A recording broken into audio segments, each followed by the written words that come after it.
Day 9 part 1। आज English सीखने का 9वां दिन है और पहला पार्ट है। अगर आप इंग्लिश सीखना चाहते हो तो फिर आइए शुरू करते हैं। Let's do some speaking practice now if you want to become a fluent English speaker.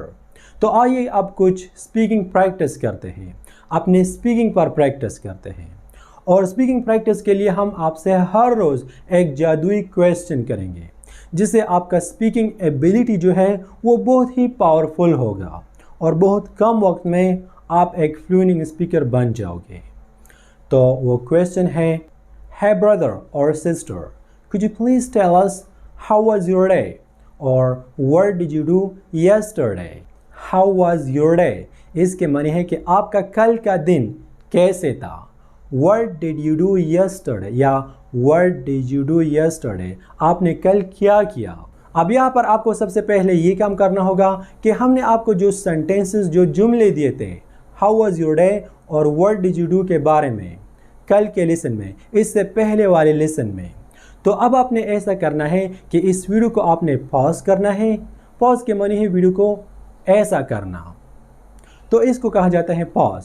Pause करने के बाद फिर आपने ऐसा करना है कि उन सेंटेंसेस को, उन जुमलों को आपने ज़ुबानी बोलना है, तोड़ मरोड़ कर, जो भी हो, चाहे आप कर सकते हो, नहीं कर सकते, आसान है, मुश्किल है, जो भी है, लेकिन आपने ट्राई ज़रूर करना है, आपने प्रैक्टिस ज़रूर करना है। तो come on guys, let's pause the video right now and practice, because practice makes perfect.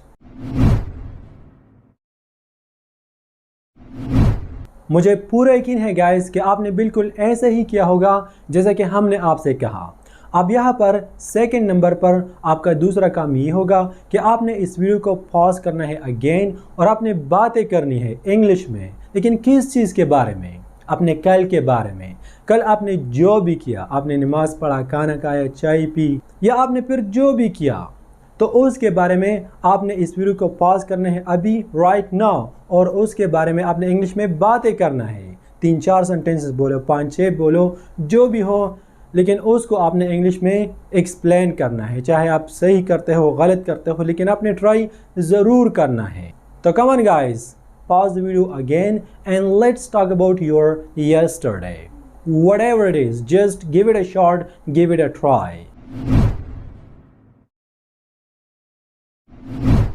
मुझे उम्मीद है गाइस कि आपने हमारे इस बात पर भी अमल किया होगा। अगर आप अमल करते हो तो फ़ायदा भी आपका, अगर आप अमल नहीं करते तो नुकसान भी आपका।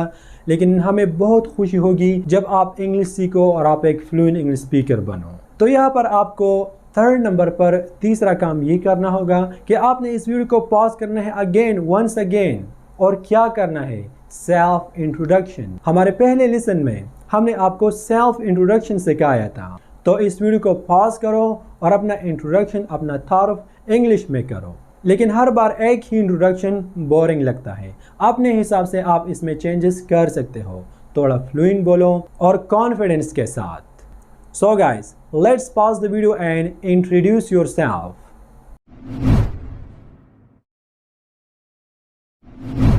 Thank you so much guys. मुझे पक्का यकीन है कि ये तीनों टास्क आपने कामयाबी के साथ कंप्लीट किए होंगे। अगर आपने वाकई में ऐसा किया है तो फिर इसका मतलब है कि आप वाकई में एक फ्लुएंट इंग्लिश स्पीकर बनना चाहते हो और आप वाकई में एक फ्लुएंट इंग्लिश स्पीकर बनोगे। ये काम आपको हर रोज़ करना होगा, हर रोज़ 3 महीनों तक।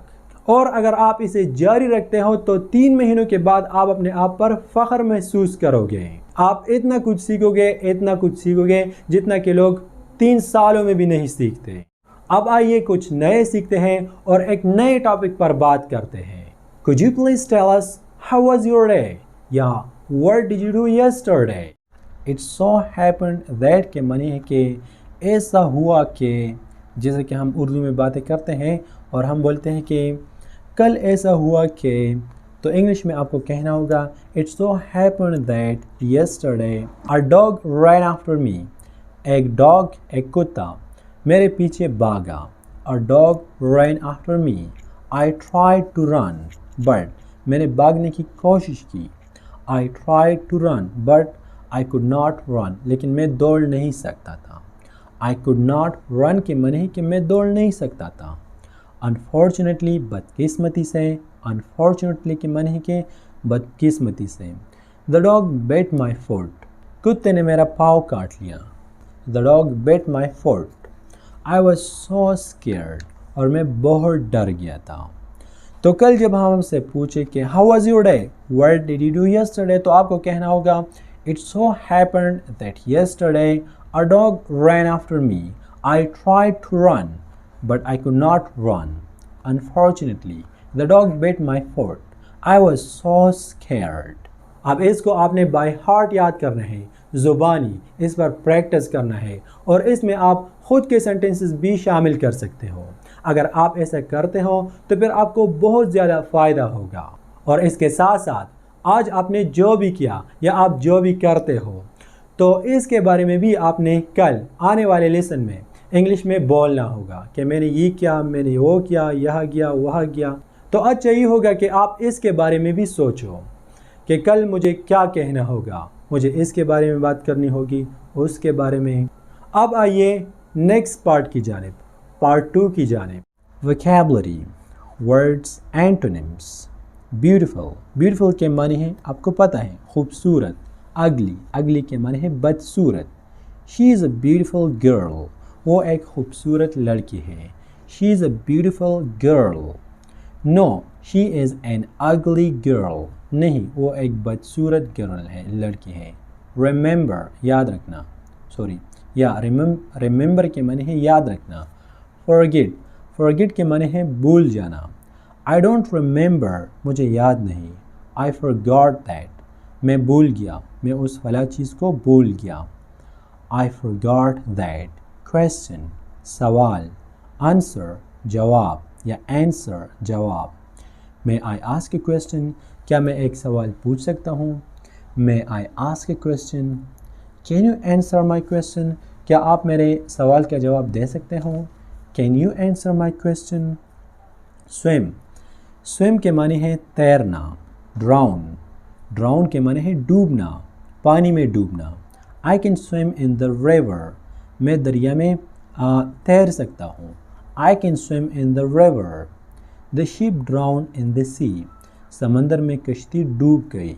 The ship drown in the sea, यानी समंदर में कश्ती डूब गई। स्ट्रॉन्ग, स्ट्रॉन्ग के माने हैं मजबूत। वीक, वीक के माने हैं कमज़ोर। His English is very strong, उसका इंग्लिश बहुत मजबूत है, बहुत स्ट्रॉन्ग है।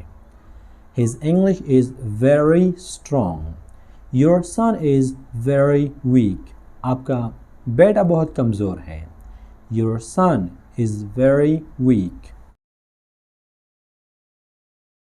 The two calves and the chicken is the name of the story.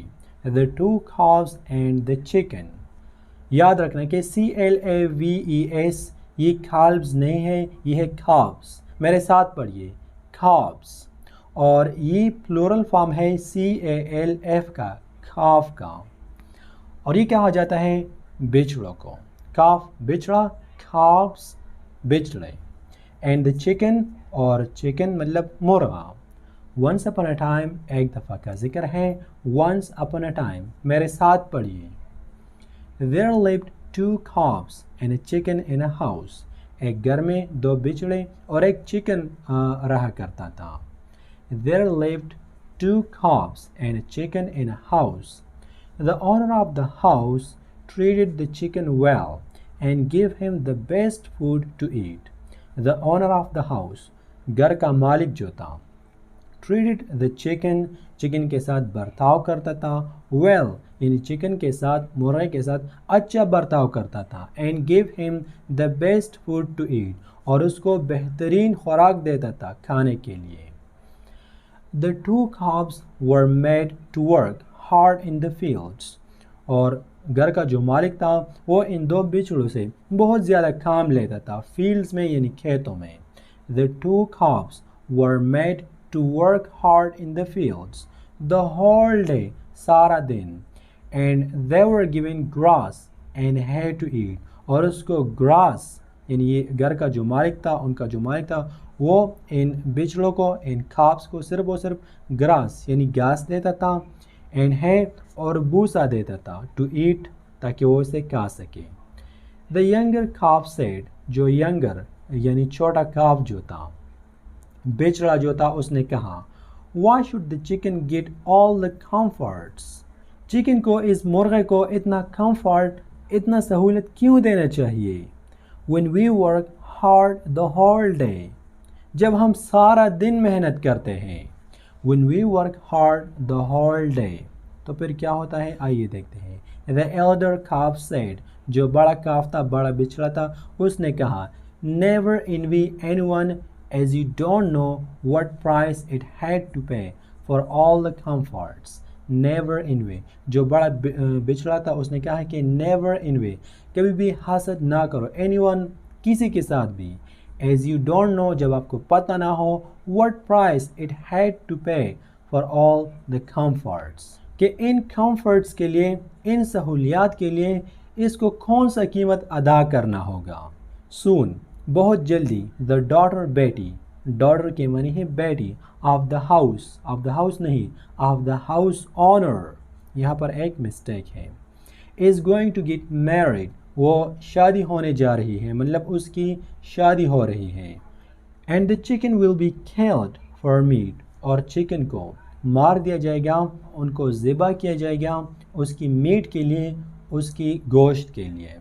Hence चुनांचा, it is giving the best food to eat, तो इसी वजह से इसको बेहतरीन खुराक दिया जाता है ताकि वो उसे खा सके, मतलब इसको खाने के लिए इसी वजह से बेहतरीन खुराक दिया जाता है। The younger calf understood what the elder calf said. The younger calf जो था, मतलब जो छोटा बिछड़ा था, वो समझ गया what the elder calf said, जो उसके बड़े भाई ने, बड़े बिछड़े ने कहा। From that day, उस दिन से, the younger calf was happy, जो छोटा बिछड़ा था वो खुश था, with its living, जो भी इसको मिलता था, अपनी ज़िंदगी से बहुत खुश था। Moral of the story, we should be happy with the giving of God, मतलब अल्लाह ने हमें जो भी दिया है हमें इससे खुश होना चाहिए। Rather than complaining करने की बजाय, शिकायतें करने की बजाय, because of the comfort others have, दूसरों के पास जो कंफर्ट्स हैं, जो सहूलियात हैं, उनकी बजाय हमारे पास जो है, इस पर हमें शुक्र अदा करना चाहिए। Thank you so much guys for giving us your precious time. मुझे पूरा यकीन है कि ये वीडियो भी आपको पसंद आया होगा और आपने ज़रूर इससे कुछ नया सीखा होगा। अगर आप इसी तरह हमारे साथ चलते हो इस कोर्स में, तो इंशाल्लाह मैं आपको गारंटी देता हूँ कि इस कोर्स के एंड में आप अपने आप पर फ़ख्र महसूस करोगे। ये कोई ऑर्डिनरी कोर्स नहीं है, ये एक एक्स्ट्राऑर्डिनरी कोर्स है। यहाँ पर इस बात को ज़रूर याद रखना कि इस कोर्स से आप जो भी सीखते हो, आप जो भी लिखते हो, तो इसको आपने 2 बार, कम से कम 2 बार आपने इसको पढ़ना है और आउट लाउड पढ़ना है। जैसे कि फॉर एग्जांपल आज की वीडियो से आपने जो भी सीखा, आपने जो भी लिखा, तो इसको 2 बार, कम से कम 2 बार इसको पढ़ो और आउट लाउड पढ़ो। इससे आपको बहुत ज़्यादा फ़ायदा होगा। और शायद कि आपने सुना होगा कि प्रैक्टिस मेक्स परफेक्ट, आपने प्रैक्टिस ज़रूर करना होगा उस टॉपिक पर भी, उस लाइंस पर भी जो हमने आपको दिए हैं, 4, 5, 6, 7 लाइंस। और उसके बाद आज आपके साथ जो भी हुआ, आपने जो भी किया या आप करते हो, इसके बारे में भी आप प्रैक्टिस करो कि मैं इसके बारे में बात करूँगा, उसके बारे में बात करूँगा, बिकॉज प्रैक्टिस मेक्स परफेक्ट। और प्रैक्टिस के बगैर इंग्लिश सीखना मुश्किल ही नहीं बल्कि नामुमकिन है। तो काइंडली हमारे बातों पर अमल ज़रूर करें। तो अब बात रही स्टोरी की, कहानी की। तो इस वीडियो में आपने जिस स्टोरी को पढ़ा, आपने ऐसा करना है कि इस कहानी को आपने सिर्फ एक बार आउट लाउड पढ़ना है, यानी पढ़ना है और ज़ोर ज़ोर से पढ़ना है होल स्टोरी को। और फिर उसके बाद आपने इस स्टोरी से कम 10 लाइन्स, 10 लकीर आपने लिखना होगा। अगर इससे ज़्यादा आप लिख सकते हो बहुत अच्छा है, लेकिन 10 लाइन से कम नहीं होना चाहिए। और आखिर में बस मैं आपको सिर्फ ये कहना चाहूँगा कि कार्टून देखना अपने आप पर फ़र्ज़ करो अगर आप वाकई में एक फ्लुएंट इंग्लिश स्पीकर बनना चाहते हो और ये सारी बातें एक दूसरे के साथ अटैच है। अगर आप एक भी बात पर अमल नहीं करोगे तो फिर भी ये कोर्स इनकम्प्लीट है, इससे आपको कोई फ़ायदा नहीं होने वाला। तो काइंडली आपने कार्टून ज़रूर देखना है और हर रोज़ देखना है। इसके बाद अगर आपका जो भी क्वेश्चन हो तो आप काइंडली कमेंट सेक्शन में हमसे पूछ सकते हो। सी यू इंशाल्लाह in next lesson. Until take care and पालाम स्पारम।